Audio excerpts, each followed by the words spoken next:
Yun guys. Umaga na, it's almost 7 in the morning na, pero manatamad akong bumangon kasi sobrang walang tigil yung ulan, tsaka talagang na rin sa labas, tumataas na yung tubig.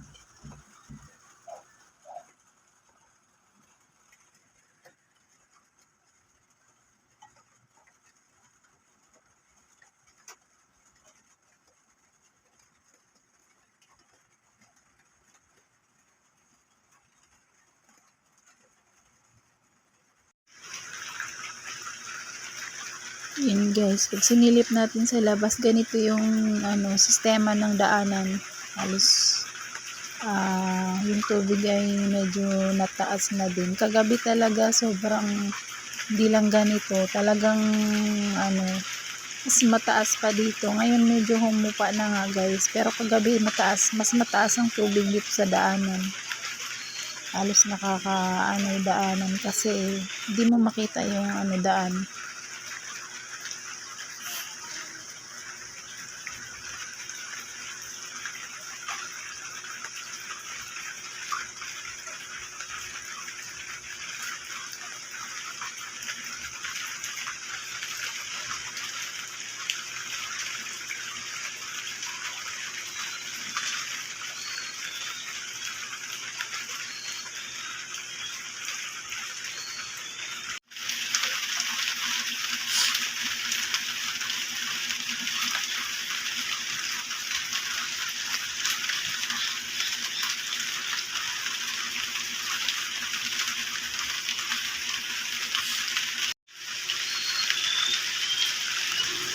Yan guys, kung makikita nyo, tingnan nyo naman ang daan guys.